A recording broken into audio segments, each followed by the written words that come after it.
Camarades peuple d'Afrique, peuple de Côte d'Ivoire, cette vidéo-là, partagez-la au maximum.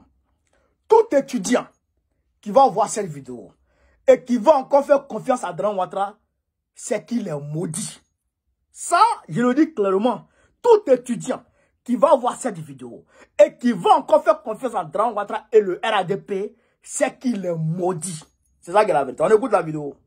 J'ai l'ambition de faire un grand campus universitaire vers Bingerville ou ailleurs, à 40 km d'ici, même plus, pour que ce soit un campus qui va pouvoir accueillir des dizaines de milliers d'étudiants, avec les infrastructures modernes, tout ce qui a trait avec les nouvelles technologies, ainsi de suite. C'est important parce qu'à partir de là, il y a une aération et les étudiants se trouveront dans un environnement où la violence ne prendra plus le pas. Parce que aussi la promiscuité, toutes ces questions donc de logement, de bourse, d'indemnité créent des difficultés. Donc ça, il y a les infrastructures qu'il faut régler. Mais il y a également la question fondamentale. Dites-nous. Allez à Abidjan, n'allez pas à l'intérieur. Allez au lycée municipal de Yopougon, d'Atekoubé, d'Angré, d'Adjamé. Le minimum dans les classes, c'est 90 élèves par classe. Professeur, on peut enseigner dans de telles conditions? À l'université, les étudiants prennent des cours, même sur les gazons, dans les gazons. Vous savez, en sciences politiques, il y a ce qu'on appelle la théorie du lampadaire. C'est-à-dire qu'il faut projeter la lumière là où il y a de l'ombre. Je pense que la décision du gouvernement me paraît inappropriée. Pourquoi? Tout à l'heure, je vous ai parlé des conditions de vie et d'études des étudiants. Je vais vous donner un exemple. Prenons l'Institut national Félix Faure-Boigny Polytechnique de Yamoussoukro. INPHB. Vous avez une fois entendu parler de grève là-bas? Non. Jamais. Certainement qu'il y a une session de la FIS. Mais quand vous arrivez, tous les étudiants sont logés. Ils vivent dans des conditions excellentes d'études. Non, il y a quand même quelques difficultés. Non, je sais. Mais par rapport aux autres. Bien sûr. Mais quand vous arrivez à l'université de Cocody, l'université Félix Houphouët-Boigny, qu'est-ce que vous voyez? Tout à l'heure, je vous ai parlé de la surpopulation. Un lit pour 26 personnes. Dans un tel contexte, il ne peut avoir que des conflits. Tout à l'heure, dans votre élément, vous avez dit que la FESI logeait certains étudiants. Mais pourquoi? Et où sont les autorités universitaires? Pourquoi cela a-t-il été possible? Je pense que la solution, c'est simple. Le gouvernement a bien dit qu'il fait de l'école une priorité. C'est de construire suffisamment d'infrastructures scolaires et universitaires. À Abidjan, nous avons 13 communes. Il serait indiqué que chaque commune ait une université. Parce que quelles que soient les mesures que vous allez prendre, si nous avons 7 effectifs, vous aurez toujours des problèmes. D'où la pertinence. Vous voyez, quand chaque fois que je vais sur votre plateau, je parle de la gouvernance. Et on nous dit non, mais ils sont toujours là en train de décrier, à écouter nos amis du pouvoir. Tout va bien dans l'école ivoirienne. Des universités ont été construites. Mais regardez les conditions dans lesquelles les gens vivent. Les mesures prises par le gouvernement. Mais c'est extraordinaire. Le gouvernement est chargé de ces questions. Le gouvernement a commis une faute. Laquelle? Sa responsabilité sans faute est ici établie. En laissant le surnom dans nos universités, en laissant les étudiants vivre dans des conditions inadmissibles, l'administration fait courir des risques aux étudiants. L'administration se doit donc de réparer cela. Vous allez beau prendre des mesures, dissoudre la FESI. Tant que dans nos écoles, Ali de la Souba, vous savez que, et je vous invite à faire un reportage sur ça, pour que vous voyez la pertinence de ce que je suis en train de dire. Dites-nous. Allez à Abidjan, n'allez pas à l'intérieur. Allez au lycée municipal de Yopougon, d'Atekoubé, d'Angré, d'Adjamé. Le minimum dans les classes, c'est 90 élèves par classe. Professeur, on peut enseigner dans de telles conditions? À l'université, Les étudiants prennent des cours, même sur les gazons, dans les gazons. Qui peut s'épanouir dans de telles conditions? C'est pour cela que je dis que la réaction du gouvernement me paraît totalement hors sol. Parce que ce n'est pas là qu'on l'attend. Ce qu'il faut pour que l'école ivoirienne soit débarrassée de la violence. Pourquoi attendez. Il faut améliorer les... Que fait la FESI? Non, j'arrive. Que fait la FESI? Wow. La FESI pose le problème des étudiants. Non. Mais c'est parce qu'il y a un problème. D'accord, je... Frère, vous avez entendu les deux versions. Draman dit, en 2010, il va construire un campus à Benjerville. Nous-mêmes, il nous a promis une université. Nous-mêmes, à Séguéla, il nous a promis une université à Séguéla. Il a promis au Djeneka. Les Djeneka, ils ont manifesté. Hein? Et Dieu n'a pas mis clair dedans. Il a promis une université à Séguéla. Il a promis CHU à Séguéla. Il a promis tout à Séguéla. Près de 107 milliards d'investissements à Séguéla en 5 ans.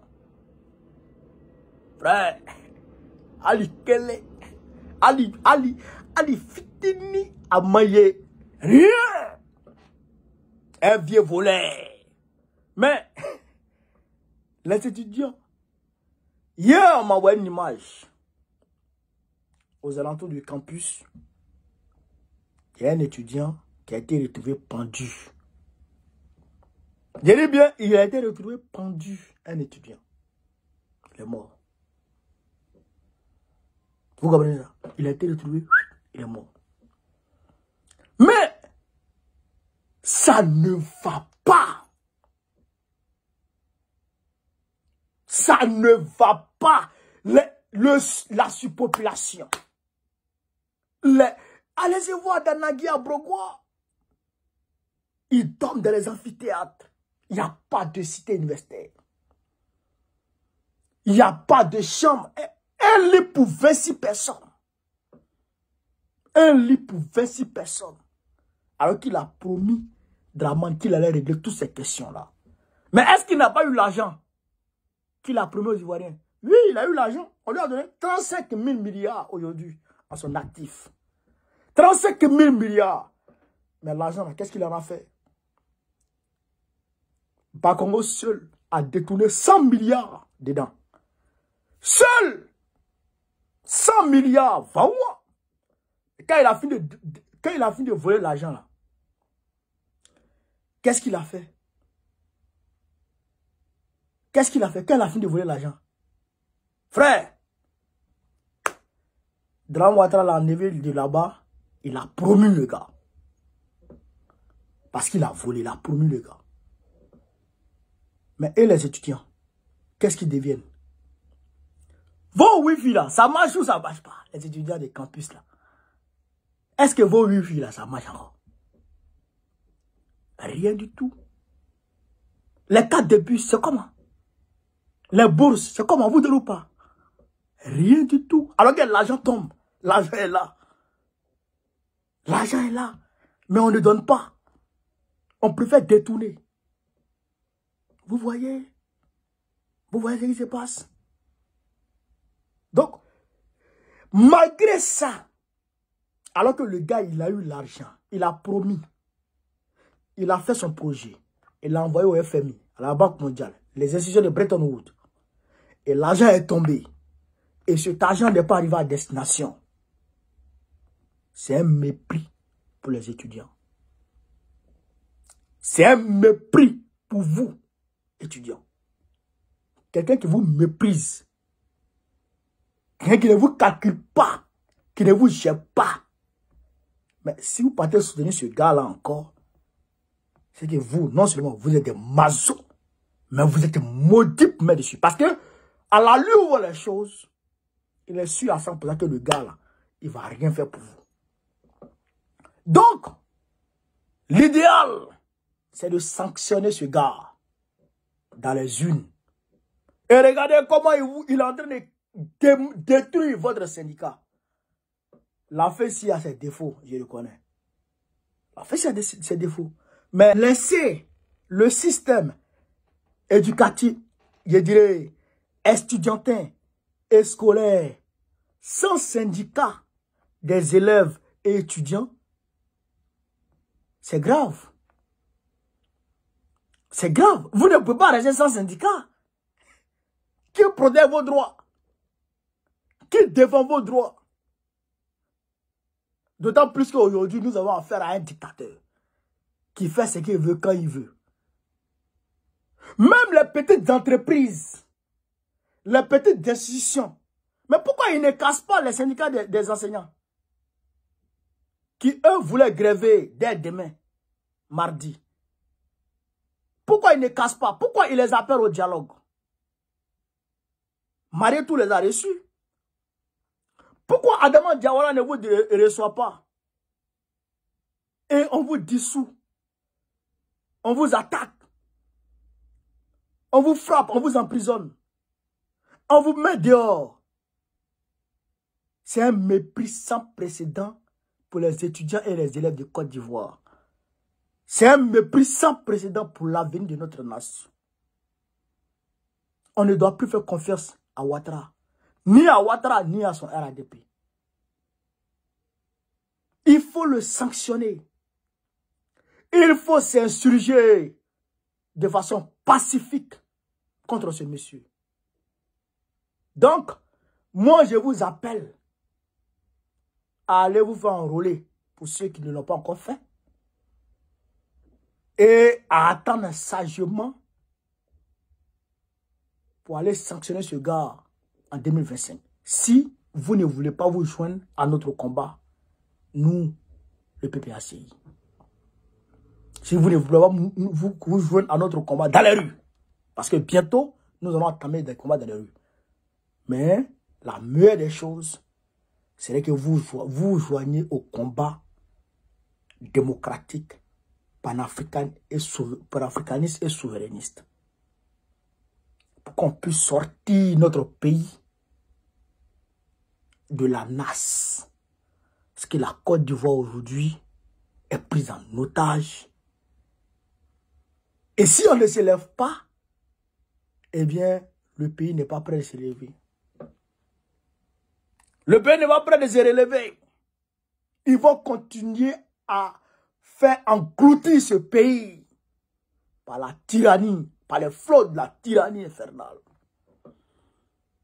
Donc, levez-vous. Levez-vous. Et on va se battre ensemble. Donc, chers camarades, voilà un peu ce que je voulais vous dire sur cette vidéo. Partagez-la au maximum. Propagez-la partout à travers le monde entier. Vive l'Afrique libre. Vive le panafricanisme. Vive tous les présidents panafricains. Gbagbo président de Côte d'Ivoire 2025. Inch'Allah. On est ensemble.